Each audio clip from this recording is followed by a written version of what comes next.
Welcome back, Devils fans. It is your host, Ace, here on Running with the Devils, where we are talking New Jersey Devils hockey all year long.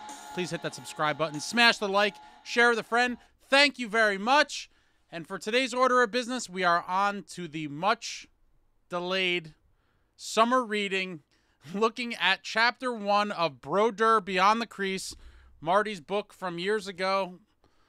I figured it'd be interesting to go back and read this all these years later. Chapter 1 is entitled A Company Man, and I apologize for the delays for those of you reading along. I've always been very much of a procrastinator when it comes to my summer reading. I'd mentioned I had done that in middle school, high school, college. My whole academic career was not the biggest reader, but love reading Devils-related books, obviously, and I just haven't gotten around to making the videos for this. But in Chapter 1, A Company Man, Marty sheds a lot of light on his contracts and early days in the NHL and different tidbits about the business of hockey and things of that nature. Very interesting read. I highly recommend picking up a copy of the book if you haven't already. Check it out. There's a link in the description of the video. But we start off where it all begins for Marty in terms of his New Jersey Devils career. Drafted in the 1990 NHL draft. And the first 5 picks on the board in 1990. Very interesting names. Owen Nolan at number 1. Peter Nedved at number 2, Keith Primeau at number 3, Mike Ricci at number 4, and the legendary Jaromir Jagr at number 5. Trevor Kidd was the first goalie selected by the Calgary Flames with the 11th overall pick. And then, of course, the GOAT, Martin Brodeur, selected by our New Jersey Devils with the number 20 pick overall. And, I mean, wow. You look at the names, right, and it is funny when you see that not only 19 guys were picked before Marty in that draft, but another goalie in Trevor Kidd. And Marty makes a joke about, you know, if that draft was to re-happen now, knowing what they know, he said that Jagr would definitely go number 1, and he'd hope that he'd go a little bit higher than he did, which obviously, you know, in any redraft, depending on the team at the time, honestly, I would say that you can make the case for Marty going over Jagr, depending on the team's need. But Marty and Jagr would definitely be the first 2 picks of that draft for sure. And that round in that year had some good guys. But Marty goes number 20. I'm sure there's tons of GMs kicking themselves, you know, 3+ decades later. We get into some of the financial aspects of Marty's career early on. And he made $140,000 in 93-94 when he won the Calder Trophy as Rookie of the Year. And he actually got a $50,000 bonus for winning the Rookie of the Year. So his total compensation for that season was $190,000. And then because of the strike-shortened season in 94-95, Marty actually made $81,200 in that 94-95 season, which obviously the New Jersey Devils won the first Stanley Cup in the franchise's history.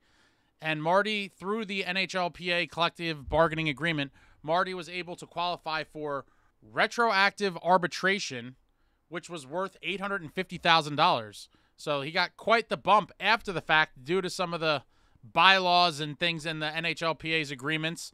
And good for Marty. I mean, that was a lot of money back then, but compared to what guys make now, when you look at some of these numbers, it's kind of crazy. And so the Devils win that cup June 24th, 1995, a very glorious night. Heading into the next training camp for the 95-96 season, Marty actually held out for the first few weeks of training camp.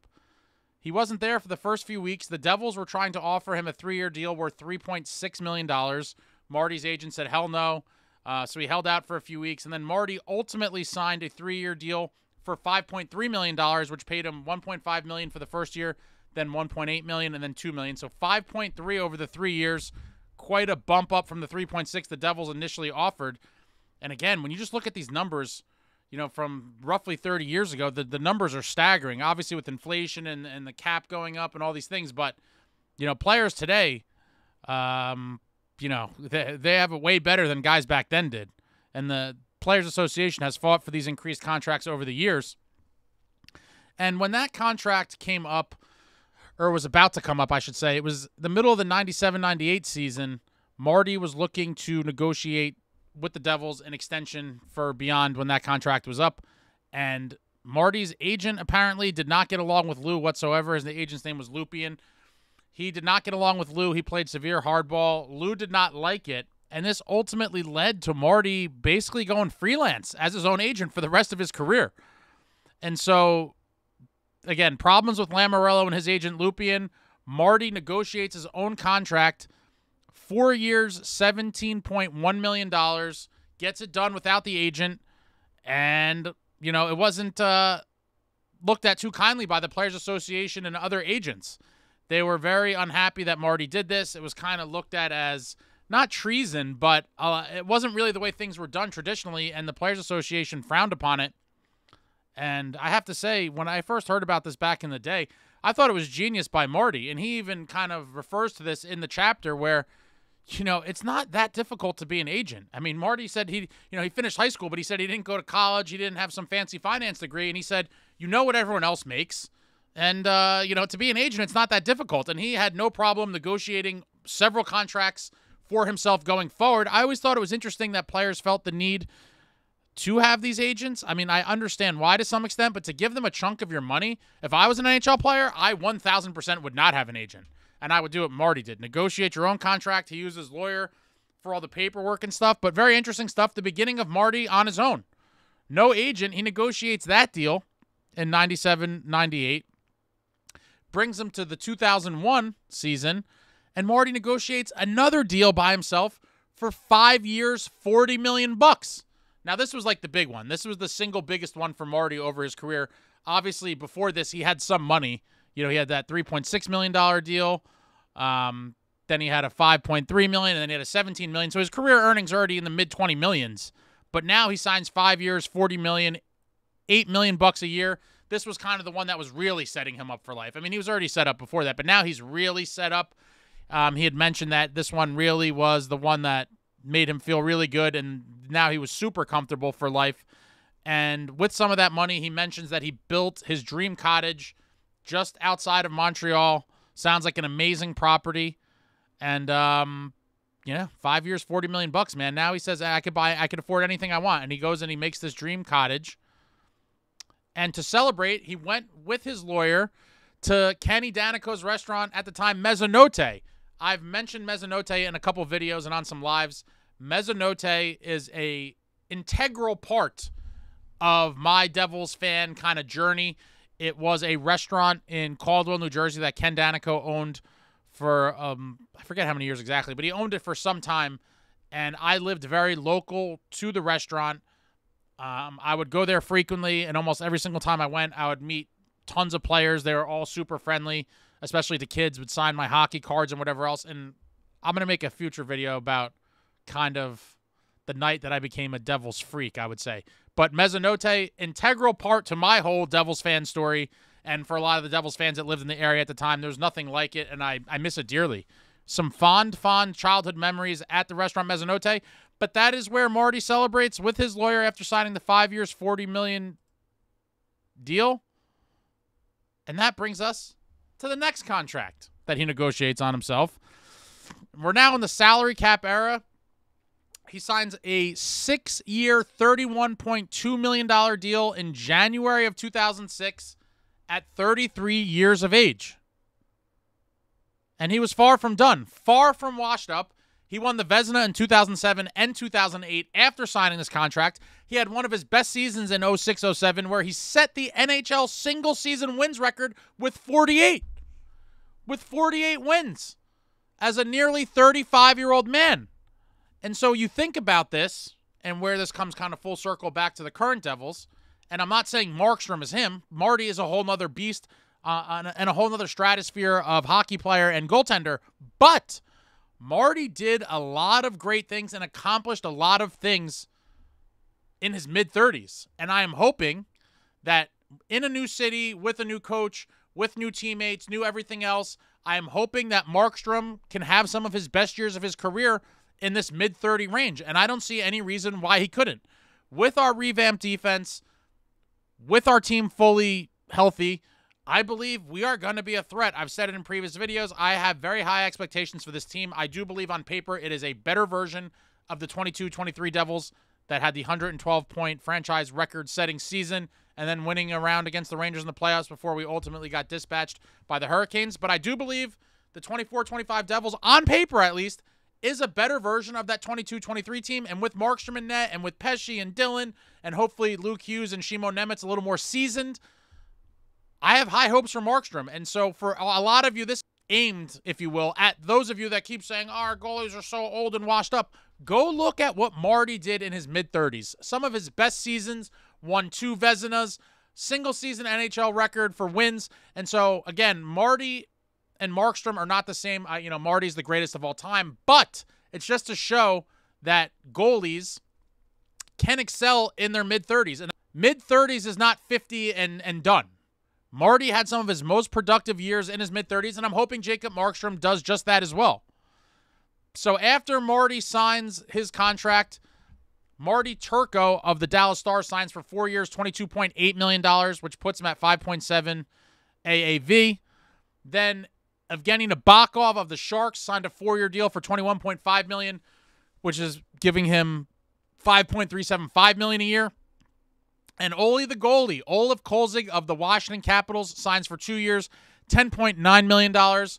Average salary, $5.45 million a year for Kolzig. So after all these goalies sign kind of shortly after Marty does, when the dust clears in 2006, the number 1 highest paid goaltender in the league was Nikolai Khabibulin of the Lightning at $6.75 million a year, followed by Marty Turco of the Stars at $5.7 million a year, followed by Olaf Kolzig at $5.45 million a year, followed by Evgeny Nabokov of the Sharks at $5.375 million a year, and then finally in 5th place, the great Martin Brodeur at $5.2 million a year, putting him at the 5th spot on the goalies list. So you're looking at this and you're like, wow, 4 other goalies made more money than Marty.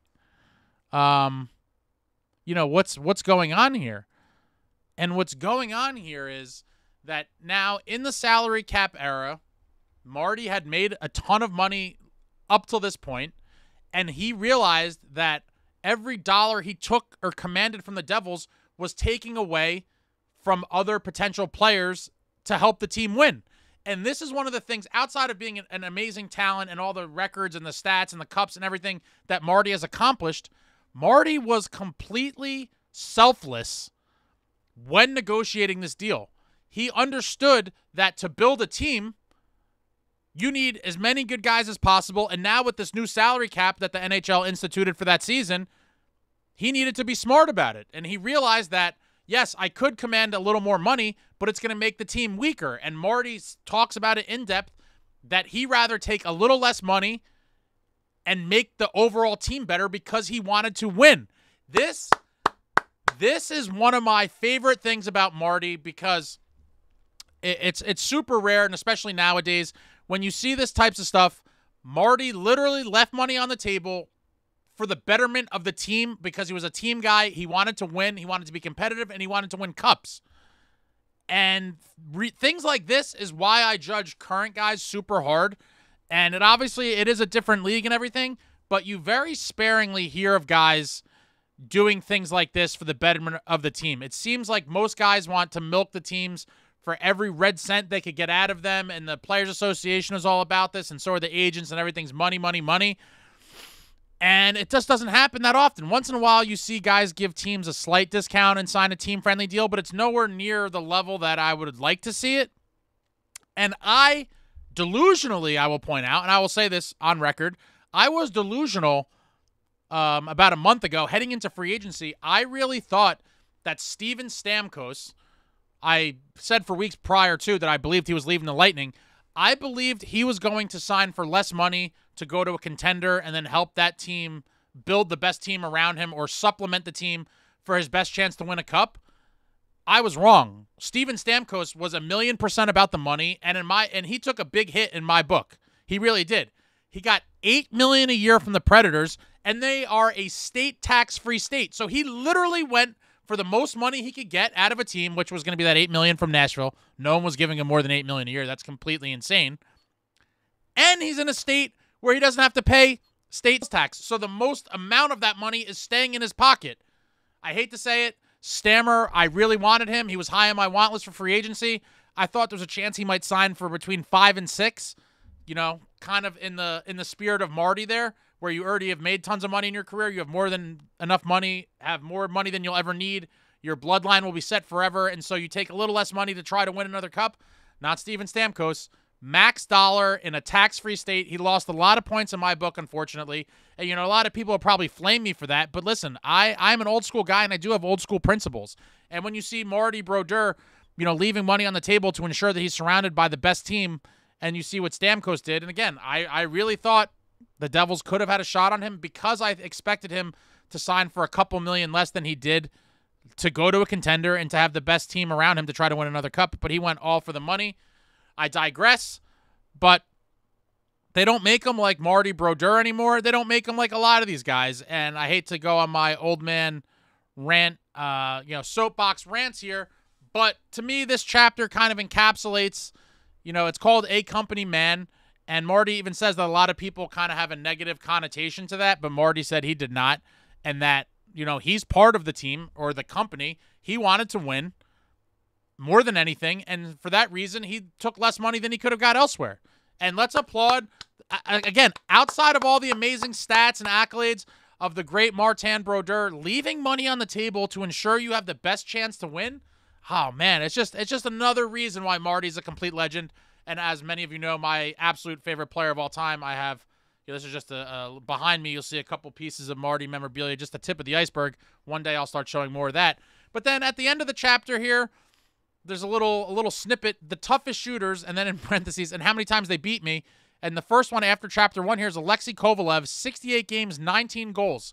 And Marty writes, a left-handed shooter with an unbelievable level of skill. Kovalev is a player I've played a lot when he was with Pittsburgh, New York Rangers, Montreal, and in international competitions. I even watched him play as a minor leaguer, a time when he would sometimes deke the same player twice on one rush. He's able to play with the puck very close to his skates, either because he uses a short stick or a very high lie. He can make all the moves at full speed or while cruising. He's always been dangerous. And yeah, 19 goals in 68 games. Wow, that's a pretty good success for Kovalev against the greatest to ever play between the pipes and Martin Brodeur. And I always hated Kovalev. When I first became a fan, he was a Ranger, so I obviously hated him. And then playing Pittsburgh so many times over the years, and it seemed like he always had pretty good success against us. And I vividly remember him beating us quite often. And so he's the first guy mentioned. But yeah, I always hated Kovalev. I'm sure Marty did too. But whenever you're in the division with the Rangers and then we see you with Pittsburgh, he's going to get a lot of cracks. But obviously he beat Marty a lot. I thought that was an interesting segment that Marty kind of throws in there about guys that scored a disproportionate amount of goals against them. But that wraps it up, guys. Chapter 1, A Company Man, the legend of Martin Brodeur should grow in some of your opinions if you didn't know these stats. But the fact is, very selfless guy, team first, left money on the table, negotiated his own deals, kind of gave the middle finger to the Players Association and said, I'm going to do what's best for me. Props to Marty for that. 3 cups later, here I am, an old man ranting about the glory years. But that wraps it up. I'll be back with Chapter 2 soon. If you haven't got it yet, go to the link in the bio. Brodeur Beyond the Crease. Amazing read. These videos kind of take a while to do, so I'm trying to get them up as soon as possible. I'm going to try to finish up, in the next month or so. Maybe I'll do a couple a week. But great read, and love going back to visit this after reading it when it first came out years ago. That's all I have for you now. I'll be back with some more Devil stuff whenever something breaks. Stay cool, New Jersey. It is a swelter out there this whole summer. It feels just like a crazy heat wave. Maybe go to your local 7-Eleven, get a little Cherry Coke Slurpee, something like that. One of my favorites. I'll be back soon. Love you all. Thank you for watching. Like, comment, subscribe, and all that jazz. Until next time, friends, let's go Devils.